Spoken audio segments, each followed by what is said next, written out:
Bonjour à tous, bienvenue sur Astro Kaka. Aujourd'hui, nous allons parler de la pleine lune en Gémeaux du lundi 27 novembre 2023 à 10h14 précise. Lundi 27 novembre 2023 à 10h14 précise, voici ce qui est matérialisé sur cette carte astrologique. Et c'est ça qu'on va être amené à comprendre. Alors, de quoi parle-t-on exactement? Donc on parle d'une pleine lune. Une pleine lune, c'est ce qui éclaire, ce qui met en lumière la nuit. La nuit en astrologie, c'est ce qu'il y a à l'intérieur, c'est ce qui est un petit peu sombre et qui mérite peut-être qu'on puisse s'y éclairer, donc à l'intérieur de nous, dans nos émotions. Donc il y a toujours dans une pleine lune l'idée de mettre en lumière une ambiance et de mettre en lumière les enjeux d'une ambiance, d'une émotion, d'un sens qu'on donne aux choses, de choses qu'on ressent. Donc, mettons donc en lumière la nuit dans cette pleine lune en Gémeaux qui éclaire l'axe Gémeaux ici, avec la lune qui se situe dans le signe des Gémeaux, et Sagittaire. L'axe Gémeaux-Sagittaire, l'axe des communications. Pourquoi ? Parce que là, on est en saison du Sagittaire, on est en saison du Soleil en Sagittaire, qui suit la saison du Soleil en Scorpion. Donc on passe d'un éclairage, d'une vérité au fond de soi, au fond de sa vérité profonde qui va mettre en lumière avec un Soleil Scorpion, en plus avec Mars en domicile qui est passé, qui va mettre en lumière le fait d'agir en soi pour trouver sa nature profonde et pour trouver éventuellement ce qui a pu l'empêcher de se comprendre et de s'exprimer. Donc voir voilà, à quel moment les émotions ont été bloquées par des circonstances de vie autour de soi, par des schémas enfermants. Le soleil arrive ensuite en Sagittaire et là, il éclaire la notion d'agir en élément de feu, Sagittaire, agir pour aller au-delà de ces marasmes scorpions, marasmes émotionnels. Donc, le soleil en Sagittaire, il éclaire le fait, donc ici, en maison, sur ce thème-là, en maison 11, donc dans le domaine des réseaux de communication, des réseaux sociaux, là où on se parle en ce moment, dans le domaine de la vie sociale, que ce soit une émanation de votre fonction sociale, donc de votre porte-drapeau social, de ce que vous avez construit en termes de vie professionnelle ou en termes de vie sociale, comment on vous identifie dans votre vie sociale, soit une émanation de soi qui va se diffuser, c'est-à-dire que on a une fonction sociale, et à un moment donné, on ne la fait pas tout seul, sa fonction sociale. On travaille avec des personnes, on doit diffuser quelque chose qu'on fait, quelque chose qu'on a construit, qu'on a ancré en maison 10, on doit le diffuser en maison 11. Ça, c'est la portée de la maison 11, analogique au signe du Verseau, donc comprendre la réalité de ce qui interagit autour de soi, et puis se faire valoir soi à l'intérieur de la réalité de ces interactions. Donc se comprendre parmi les autres dans sa vie sociale, soit dans une émanation de sa vie professionnelle, soit dans une vie sociale au sens généraliste du terme, c'est-à-dire la vie avec vos amis, qu'est-ce que vous faites dans votre vie sociale, comment vous y comprenez, comment vous communiquez. Ici, il y a une mise en lumière sur cette période de pleine lune. La période de pleine lune, donc là on est le lundi 27 novembre 2023, très bien, mais ça régit les 14 jours qui suivent. Donc on va arriver quasiment jusqu'à la mi-décembre, un petit peu avant. Et donc il y a une ambiance à ce moment-là, il y a une ambiance de votre fin novembre, début décembre, qui va amener à mettre la lumière globalement pour tout le monde sur le domaine de la vie sociale, comment on s'y comprend, qu'est-ce qu'on fait là au milieu en tant que nous-mêmes, et qui va mettre en lumière soit cette émanation de notre fonction sociale, soit notre vie dans notre monde social, comment on s'y comprend, comment on communique, dans une ambiance sagittaire. Et l'ambiance sagittaire, c'est un peu l'idée avec le soleil. Le soleil, c'est ce qui éclaire, c'est ce qu'on voit, c'est aussi ce que vous êtes vous, c'est l'ego, c'est la vitalité, c'est le moteur, c'est votre nature. Et ici, il y a une ambiance, une saison sagittaire qui amène à pouvoir agir, c'est un signe de feu le Sagittaire, agir en montrant quelque chose de soi, de sa nature, de son ego solaire, agir avec Mars, Mars qui est la maîtresse du Scorpion, la planète en maîtrise du Scorpion et du Bélier. Donc Mars, c'est un démarrage, c'est démarrer l'action, faire naître l'action. Et le signe du Sagittaire, c'est celui qui utilise le feu, qui utilise l'action parce que c'est un signe mutable de feu. Donc on utilise l'action, on agit, on fait naître quelque chose pour utiliser sa manière d'agir, peut-être initier quelque chose où on peut se comprendre, où on peut véhiculer quelque chose de soi, diffuser quelque chose de soi dans son monde social, dans sa vie sociale.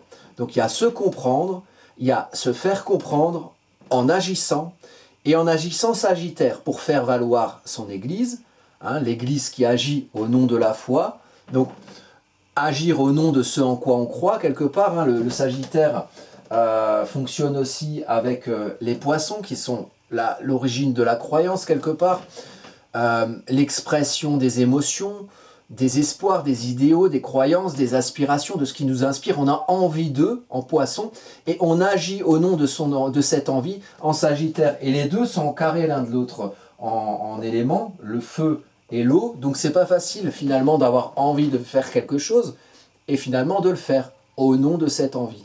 Et ici, le fait de le faire quelque chose qui vous représente, qui nous représente dans notre vie sociale, au nom de l'Église qu'on veut faire valoir et qui agit au nom de souhaits, d'espoir et de ce en quoi on croit, ça c'est quelque chose qui est éclairé par le soleil et qui est agité par Mars. Donc peut-être que dans toute cette période de novembre, où il y avait beaucoup de scorpions, il y avait beaucoup de choses où on a creusé dans nos vérités intérieures, et qu'est-ce qui a pu nous empêcher d'être vrai avec nous-mêmes, qu'est-ce qu'on a dû aller creuser dans ce mois de novembre très gris, très pluvieux, avec de la brume comme ça, dans quoi on a dû enquêter dans nos profondeurs émotionnelles pour comprendre finalement à un moment donné dans notre période de vie ce qui a pu nous empêcher, pour ensuite naître à une action. C'est l'eau et le feu. L'eau c'est ce qui sous-tend le feu, les émotions qui sous-tendent l'action. Et Mars passe du côté du Sagittaire, donc Mars amène à agir, et à agir en Sagittaire, donc en visant. Donc il y a une direction. Il y a une direction qui a peut-être été mûrie pendant le mois de novembre, fin octobre-novembre, pendant la période de passage de Mars et du Soleil en Scorpion. Donc, il y a peut-être une idée qui a pu être révélée en novembre et qui amène à agir dans sa vie sociale pour se faire valoir et pour faire valoir son Église en Sagittaire ici, pendant cette période de fin novembre, début décembre ou première quinzaine de décembre. Donc ça c'est un peu l'ambiance, c'est éclairé par le soleil, c'est ce qui se voit. Maintenant on parle d'une pleine lune, donc forcément il faut parler de la lune. Et ici on parle de la lune dans le cadre de l'axe des communications Sagittaire-Gémeaux. Alors pour finalement faire valoir son Église, pour viser quelque part, viser au-delà de certaines barrières en Sagittaire, certaines barrières de conditionnement, peut-être enfermant, conditionnements sociaux, culturels, éducationnels, peut-être l'idée de viser loin même géographiquement. Le Sagittaire, c'est le signe du voyage. Dans l'idée du Sagittaire, c'est concentrer son énergie active, donc il y a peut-être une spécialité, peut-être quelque chose que vous avez creusé en profondeur, peut-être même au mois de novembre, peut-être que vous avez des passions, qui génèrent des expertises, vous avez longuement étudié un sujet, et éventuellement vous pourriez vous valoriser dans votre vie sociale à travers ce sujet-là, ce sujet d'expertise. Sagittaire, concentration de l'énergie active, parce que quand on est un archer, on ne vise pas n'importe où. Il faut choisir où on vise. Il faut savoir où on en est du passage au Scorpion en Sagittaire. Ok, qu'est-ce qu'on a envie de faire? Qu'est-ce qui a pu nous empêcher? Comment on révèle cette vérité de nous, cette vérité profonde, de ce qu'on peut, qui va générer le fait de vouloir ou d'avoir envie de faire valoir son Église personnelle dans son monde social. Donc, qu'est-ce qu'on vise? Sur quoi on se concentre? Et ensuite, tac, on tire sa flèche, et la flèche, elle doit aller au-delà. Elle doit aller au-delà de certaines choses enfermantes, peut-être, qui empêchaient en Scorpion le fait de faire valoir cette vérité de nous-mêmes, qu'on a été enquêté au cœur de nos émotions, de ce qui fait sens pour nous. Et donc on vise, mais pour viser, il faut comprendre ce qu'on veut viser. Et il faut se le rationaliser, avec les Gémeaux et la Lune. Donc, les Gémeaux, dans l'axe Gémeaux-Sagittaire, c'est celui qui permet, c'est l'énergie qui permet de comprendre où on vise quelque part. Et du pourquoi on vise. Pourquoi, comment, si on a envie de faire quelque chose, et si on a envie de viser quelque chose, si on ne fait pas rentrer ça dans le champ de la conscience, du mental, de la rationalité, de se rationaliser les choses, d'expliquer l'action par des mots, par du verbe, par quelque chose de compris. se l'expliquer quelque part, peut-être pour l'expliquer aux autres. Puisque si on agit ici dans son monde social, il y aura forcément des personnes autour de nous.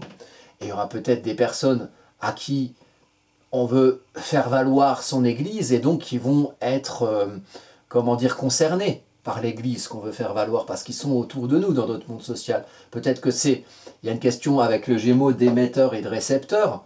C'est peut-être que si vous émettez un message et que vous êtes tels des missionnaires à vouloir faire valoir votre Église, c'est qu'il y a peut-être des gens pour écouter.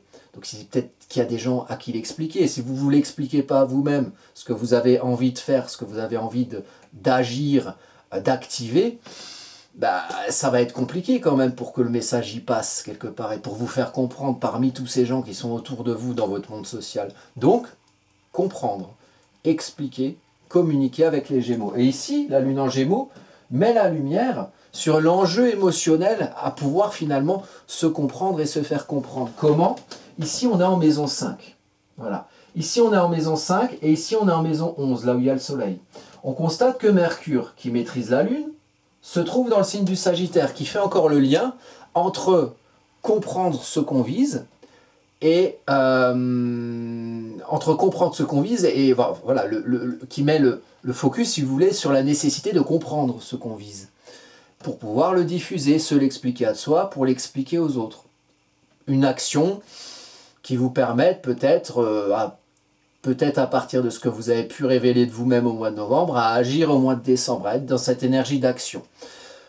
La Lune en Gémeaux, ça met l'enjeu émotionnel justement sur le fait de comprendre et expliquer, de rationaliser, de prendre le recul rationnel sur son envie et son envie d'agir. Si on ne comprend pas ce qu'on fait, on fait n'importe quoi.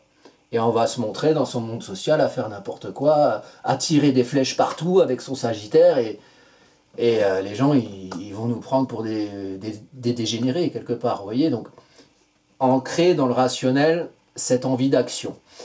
Et la Lune en Gémeaux justement, ça met en confort là où vous avez la Lune dans un thème.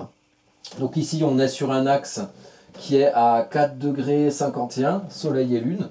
Donc si vous avez des planètes aux alentours de 4 degrés 51 du Gémeaux, du Sagittaire ou ailleurs dans votre thème, ça veut dire que cette période de lune, de pleine lune en Gémeaux, ça va être important pour vous, ça va être personnifié, vous allez personnifier cette période, donc il y a peut-être des choses importantes qui peuvent se passer pour vous à ce moment-là. Si vous avez des planètes entre 4 et 5 degrés, on va dire, même de chaque signe, parce que ça formera des aspects.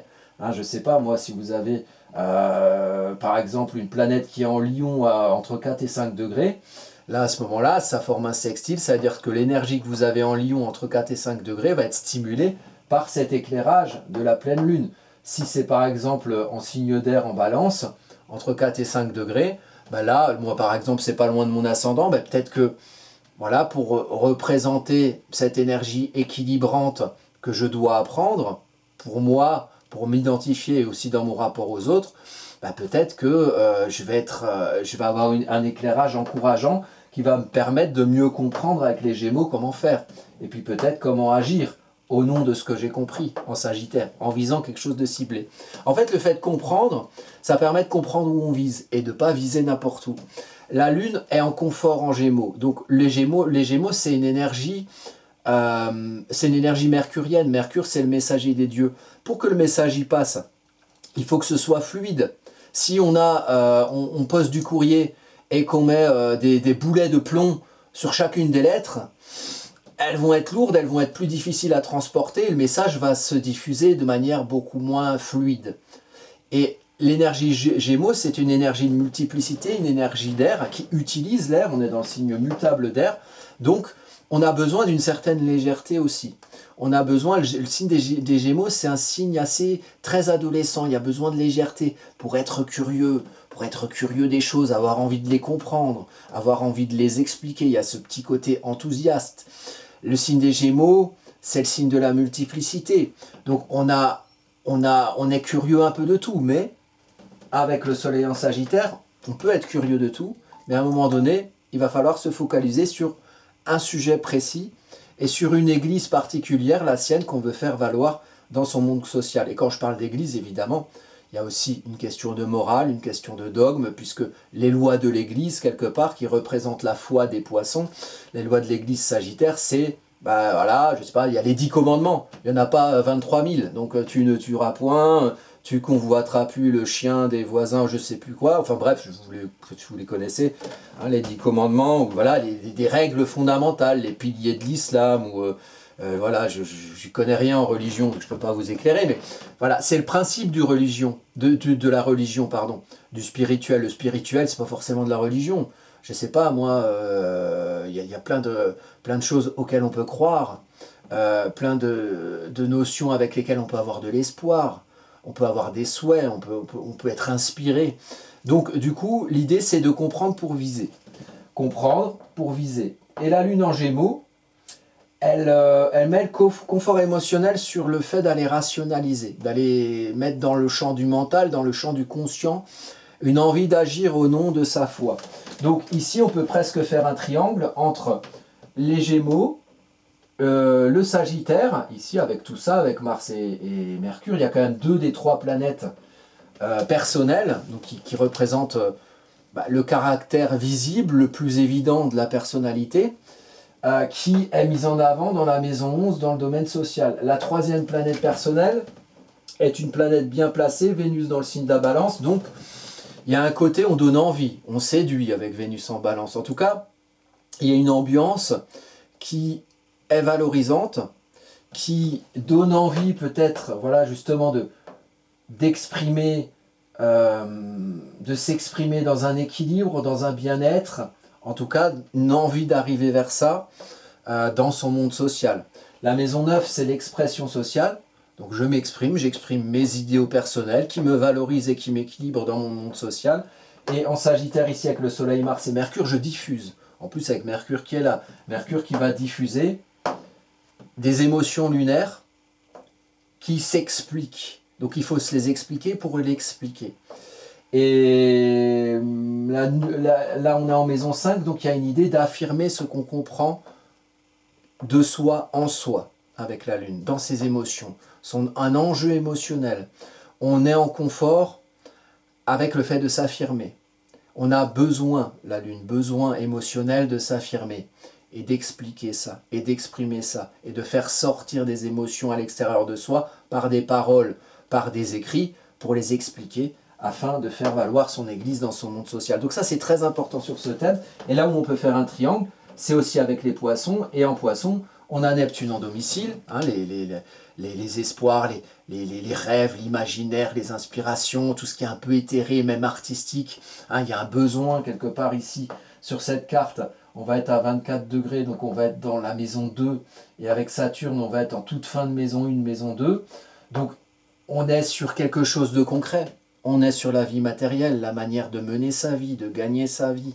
Le socle concret qui nous permet de pérenniser ce qu'on fait naître de soi et ce qu'on représente. Donc ici, Saturne, dans le signe des poissons, vient mettre la réalité concrète à l'aune des idéaux et des espoirs neptuniens, dans un domaine très concret de la maison 2. Donc il y a une ambiance, peut-être faire valoir son église dans son monde social, pour mener sa vie concrète d'une manière à ce qu'elle puisse correspondre à ceux auxquels on croit, ouais, on dit ça.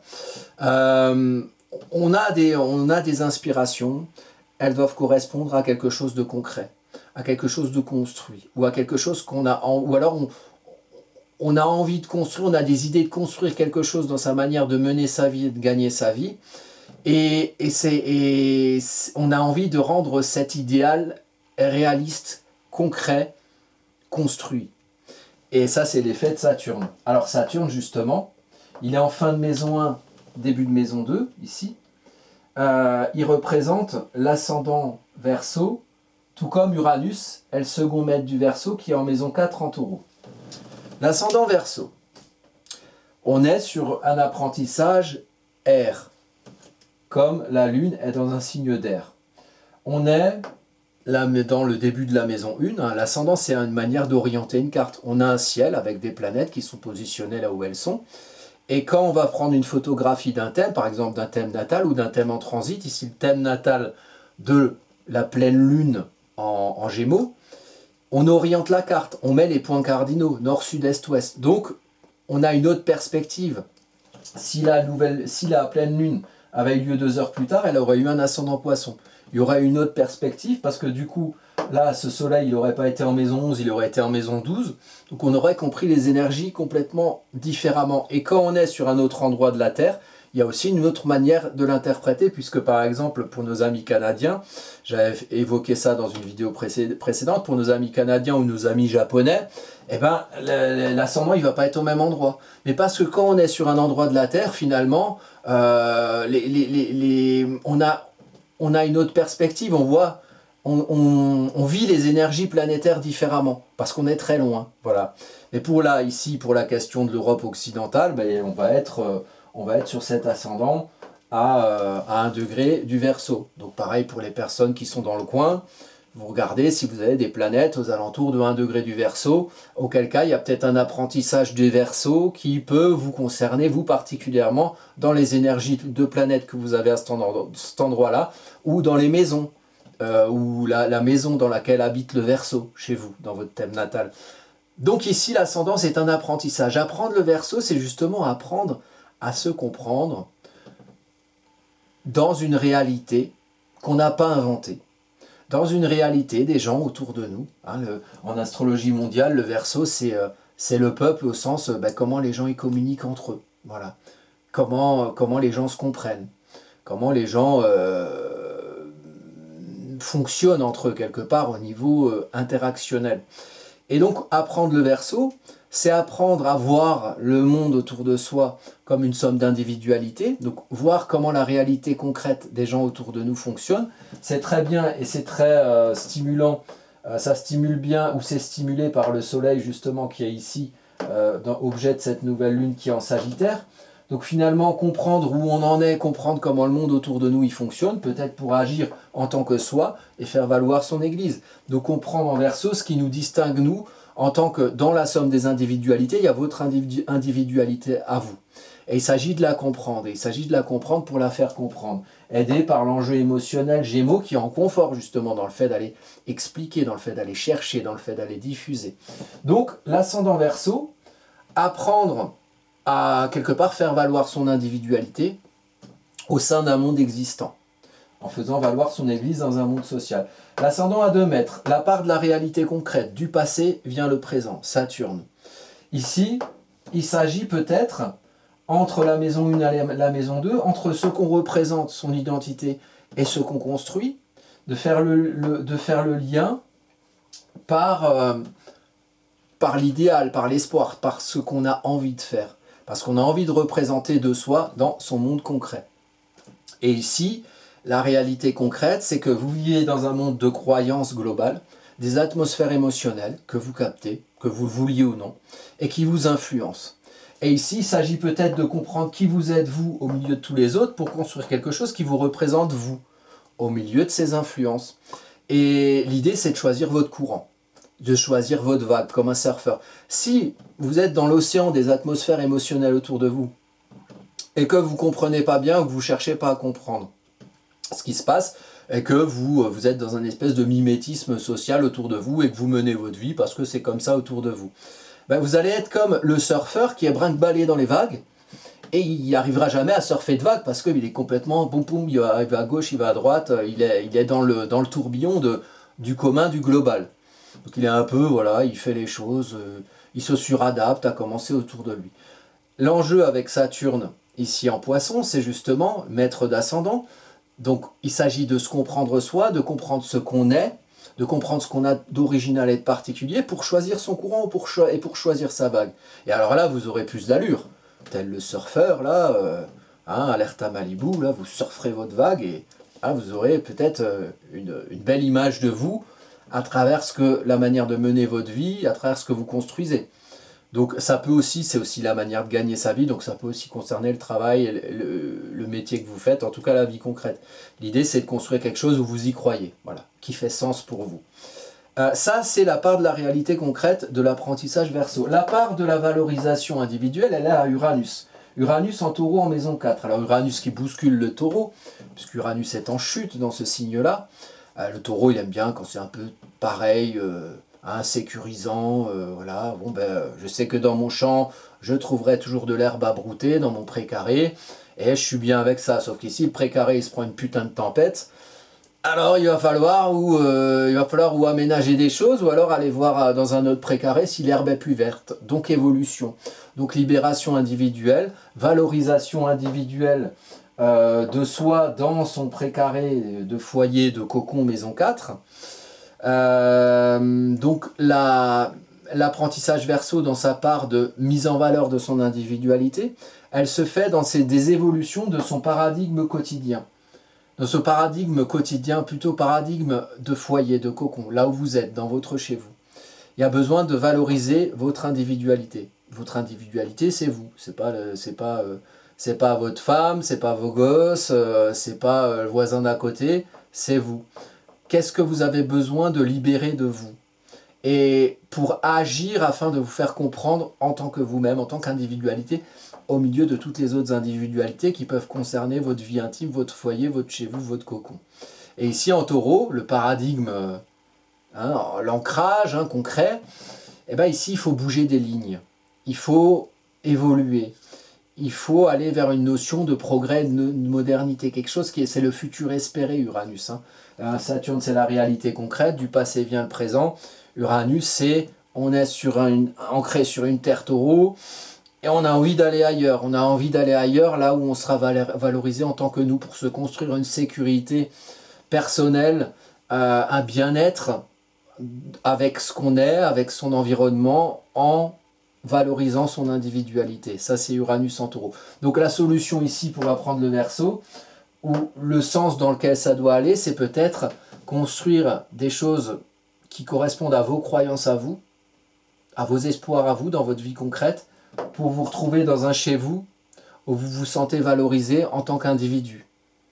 Donc ça c'est intéressant, d'autant plus que ce confort qui allait à chercher dans son foyer, ce bien-être avec soi et son environnement, dans quelque chose d'évolutif, peut être constitutif ou peut être à l'origine ou peut être la solution ou la conséquence d'une manière de faire valoir son église dans son monde social, puisque si on se fait valoir différemment dans son monde social, il peut nécessairement y avoir des impacts ou des échos sur votre confort à être dans votre chez vous. Peut-être qu'il y a besoin d'évoluer dans votre ancrage là où vous êtes, dans votre QG, pour vous sentir la force tranquille de faire valoir aussi votre église. Ici, parce qu'il y a autre chose, il y a Jupiter qui est sur le fond du ciel ici. Et Jupiter maîtrise le Sagittaire, et donc Jupiter maîtrise le Soleil. Il se trouve que Jupiter, c'est la place qu'on prend, c'est le pouvoir qu'on prend. Et ici, c'est un pouvoir qu'on prend sur le fond du ciel, d'où on vient, ses origines, et l'ancrage avec lequel on arrive, dans lequel on doit évoluer pour se valoriser, prendre sa place, prendre son pouvoir sur d'où on vient pour faire valoir son église et aller où l'on va avec le Sagittaire. Donc il y a un lien entre les origines et ce qu'on vise, ce qu'on agit, ce qu'on active pour viser au-delà de certains conditionnements. Et peut-être que Jupiter sur le fond du ciel, il amène à prendre le pouvoir sur ces conditionnements-là. C'est une planète d'air, donc qui peut aider aussi à comprendre peut-être ses ancrages passés, ses expansions d'origine, la place que sa quête de sécurisation dans un précaré, peut-être même sécurisation matérielle, c'est presque, vous voyez, comme le consumérisme, le matérialisme, où on est là, oh là là, c'était difficile, on a construit sa vie, on a pu s'acheter un frigo, on a pu s'acheter une cuisine, on a pu se sécuriser dans son QG, dans son précaré, on a construit des habitudes comme ça, on rentre chez soi, ouais, il y a la friteuse, putain, la friteuse c'est bien, ouais, après il y a la télé, putain, il y a, ouais, les 20h, c'est à 20h, tac, toujours comme ça, des habitudes. Et puis à un moment donné, ben, il y a du temps qui passe, il y a des émotions, des espoirs, un sens qui évolue, et puis peut-être qu'on a envie d'autre chose, et peut-être qu'on a envie de sortir de certaines habitudes. dans son chez-soi. Et peut-être qu'en fait, on a envie de construire quelque chose auquel on croit. Et les choses auxquelles on croit, le sens qu'on donnait aux choses il y a 10 ans, c'est pas le sens qu'on donne aux choses aujourd'hui, parce qu'on a mûri, le temps a changé, on a évolué, c'est le volet qui s'est ouvert. Ouais, c'est comme une lumière qui s'est mise, ouais, on est dans des marasmes d'habitude, mais en fait, peut-être qu'on a envie de construire autre chose, et peut-être qu'on a même envie de le faire valoir dans sa vie sociale, hein, pour agir au nom de ce qu'on a envie de construire, et faire que finalement, sa construction concrète, qu'on souhaite faire mettre à l'aune de ses espoirs, du sens qu'on donne aux choses, ben peut-être que c'est quelque chose qui permet aussi d'agir, d'évoluer, d'aller au-delà de certains conditionnements dans sa vie sociale et dans sa manière de faire valoir finalement ce en quoi on croit. Hein, on a envie de construire quelque chose concrètement.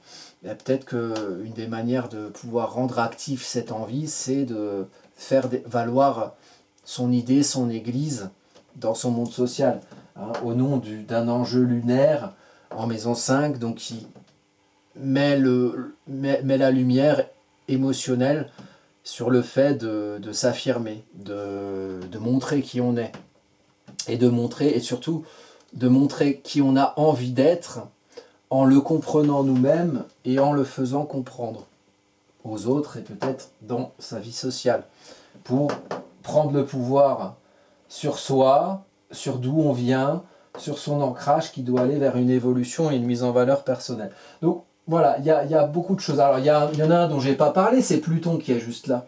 Pluton, il est en maison 12, proche de l'ascendant. Pluton, il déstructure, il remet en cause des structures anciennes, pour renaître à des structures nouvelles et à des constructions nouvelles, peut-être à l'aune de ces idéaux poissons. Ça, c'est quelque chose qui est dans l'ambiance du ciel, au-delà de cette énergie de pleine lune. Ici, Pluton, il est proche de l'ascendant. L'ascendant, c'est un accouchement, c'est le passage de la maison 12, la vie émotionnelle intérieure, à ce qu'on fait naître par soi, ce qu'on représente à soi-même et aux autres, ce à quoi on nous identifie, ce qu'on identifie de soi en maison 1. Donc, dans la gestationnelle, il y a du Pluton, il y a de la profondeur. Il y a de la profondeur, vous voyez, Pluton maîtrise aussi le milieu du ciel en Scorpion, donc accomplissement social dans une vérité profonde de soi, qui a peut-être été mûrie pendant le mois de novembre où il y avait plein de planètes en Scorpion. Pluton ici, qui est proche de l'ascendant, ça, qui est aussi maîtrisé par Saturne d'ailleurs, ça amène effectivement à comprendre finalement ce qu'on a envie de changer. Et l'ambiance vraiment, c'est que ce qu'on a besoin de transformer, hein, c'est l'alchimie Pluton, hein, on met un produit avec un autre produit, et puis la chimie fait que ça ressort un produit qui n'est ni l'un ni l'autre, mais quelque chose qui est le fruit d'une transformation, hein, c'est la chimie. Et donc il y a quelque chose de profond et de lointain, donc qui date pas de... Il y a une profondeur qui date pas d'aujourd'hui dans cette ambiance-là. Il y a un truc à comprendre aujourd'hui, une construction peut-être à démarrer aujourd'hui. Saturne est repassé en mode direct depuis début novembre, donc ça amène la construction, l'esprit de construction constructif à aller de l'avant. Peut-être qu'on a mûri ça en Scorpion, comme un peu en gestation, et peut-être en Scorpion, en période Scorpion, de soleil en Scorpion, au mois de novembre, et peut-être qu'avec l'énergie Sagittaire, on est amené à accoucher de l'action quelque part, au-delà de la gestation. Et ici, on est dans la gestation plutonienne, donc la profondeur, une remise en cause d'une structure ancienne, mais quelque chose ce qui amène cette remise en cause date pas d'hier, ça date d'il y a longtemps. C'est un mûrissement qui peut avoir eu lieu même depuis les années 2010, hein, depuis que Pluton est entré en Capricorne en 2008. Donc il y a quelque chose de profond. Voilà, il y a une remise en cause structurelle de choses lointaines, hein, le lointain sous-jacent Pluton. Donc voilà à peu près ce que j'avais à dire sur cette carte. Alors pour vous, pour votre thème natal, il faut que je regarde un peu le temps parce que sinon ouais, je vais parler trop longtemps. Là, Saturne, vous voyez, il est en double carré. Alors le double carré, il se fait ici, tac, ici un double carré. Alors d'un côté, c'est à la Lune, ici, le double carré, il va arriver là. Et de l'autre côté, il va arriver sur Cérès-Mars. Alors, donc Saturne est central ici. Et un double carré, c'est comme un volant qu'on tourne. On prend un virage. On prend un virage là sur cette période, hein, entre le 27 novembre et on va dire, je sais pas, 14 jours après le 27 novembre, on va tomber vers le 12 décembre, 11-12 décembre, quelque chose comme ça, le moment où il y aura la prochaine nouvelle lune dans le signe du Sagittaire. Donc la nouvelle lune, c'est le moment où la lune va rejoindre le soleil ici, le soleil aura un peu avancé, on va se retrouver à peu près au niveau de, je pense, ouais, pas loin de Mercure actuel, là, de Mercure de cette carte-là. Donc il y aura peut-être quelque chose à comprendre, vous voyez, symboliquement. Là, la Lune va avancer et les deux Soleil et Lune vont se rejoindre sur le positionnement, là, ici, de cette pleine Lune de Mercure. Donc il y a quelque chose à comprendre. Et ici, Saturne est central parce que objet d'un double carré. Et Saturne en Poisson, donc construire quelque chose à l'aune de ses idéaux et rendre ses espoirs constructifs. Et ne pas confondre rêve et réalité. Parce que si on a envie de construire quelque chose qui n'est pas réaliste, là on se tape des désillusions avec Saturne, surtout avec un double carré, parce qu'ici il y a quelque chose de concret avec Cérès-Mars, il y a quelque chose de concret à obtenir. Cérès, je récolte ce que je sème. Il y a quelque chose de concret à obtenir de ce qu'on fait, de ce qu'on agit, de ce qu'on active, de ce qu'on fait naître dans sa vie sociale. Donc, comme je le dis souvent, l'intelligence de la vie c'est de faire. Là, il y a quelque chose qui pousse à l'action. Alors l'action rationnelle avec la Lune, l'action compréhensible qui s'explique, mais l'action quand même, qui fait valoir son église. Et donc il s'agit, et c'est pas facile de faire le lien entre envie de construire et action concrète. Et ensuite ici, c'est pas facile de faire le lien entre envie de construire à l'aune de ses idéaux, dans sa vie concrète et matérielle, et finalement faire comprendre et comprendre ses ressentis et s'expliquer ce qu'on a envie de construire. Donc il y a vraiment une idée une profondeur de j'ai besoin de construire quelque chose une vie concrète, matérielle, quelque chose de concret qui corresponde, qui me valorise et qui corresponde à ce en quoi je crois. Mais il faut comprendre ce en quoi je crois. Et il faut aussi savoir le faire comprendre, donc savoir le diffuser. On est des animaux sociaux, on fait rien, jamais vraiment tout seul. Il y a des partenaires, il y a des clients, il y a des voisins, il y a des familles, il y a des gens avec qui on fait des choses et il faut savoir expliquer ce qu'on a envie de construire en agissant de manière ciblée Sagittaire. Donc faites pas, voilà, courez pas trois bœufs à la fois ou 2 ânes à la fois, je sais plus ce qu'on dit. Soyez sur un truc précis ou pas beaucoup de choses, mais voilà, faut que vous puissiez consacrer du temps et de l'énergie à des choses ciblées, voilà, avec le Sagittaire. Et bon, après, il y a des choses, genre part de fortune, là, sur le descendant, c'est pas mal, pour projeter finalement ce qu'on comprend de soi, le projeter vers les autres, en ayant la conscience de ce qui mérite à être diffusé ou à être exprimé, pour avoir la confiance en Lion de l'exprimer. Et peut-être que dans l'expression, dans le fait de sortir des choses de soi, la Lune aussi, en maison 5, analogique au Lion, on retrouve des circonstances favorables. En fait, en gros, ça veut dire, si vous faites des branlettes mercuriennes et que vous pensez « Ah, j'aimerais bien ci, j'aimerais bien ça » et que vous faites rien, vous ne provoquerez pas la chance. Il faut montrer, il faut exprimer, il faut exposer, il faut mettre en scène, il faut projeter en face de soi. Et là, peut-être que vous rencontrerez des circonstances favorables en disant « Ah bah tiens, tu as envie de construire cette église-là, bah ça tombe bien, j'ai justement un terrain, tiens, construis ton église par là. » Bon, c'est une image, mais l'idée c'est vraiment faut avoir confiance en le fait d'agir. Il y a un côté accouchement, on passe de l'eau au feu, donc on agit au nom de ce qui a été mûri. Voilà, donc au niveau de vos thèmes à vous, si vous avez besoin d'en savoir plus sur tout ça et juxtaposer ça sur votre thème, ou voilà, je sais pas, en plus ça va être Noël bientôt, donc si vous voulez vous faire un thème astrologique, ça peut être une idée de cadeau, on sait jamais. En tout cas, moi je me tiens à votre disposition, il y a mon adresse mail en bas sur la description, et puis sinon vous allez sur le site astrocaca.fr et il y a possibilité de de prendre des cours, de faire des consultations astrologiques avec moi. Et puis je peux aussi vous proposer de faire votre thème natal ou de faire vos transits, voir vos évolutions astrologiques sur la période de votre choix. En général, les gens prennent une année, mais bon, on peut adapter.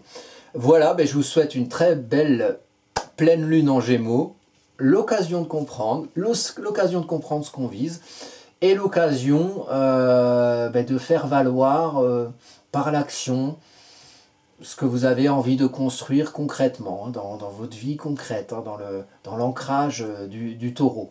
Voilà, et bien écoutez, moi je vous remercie voilà, de votre fidélité, de votre attention, et je vous dis à bientôt pour de prochaines vidéos.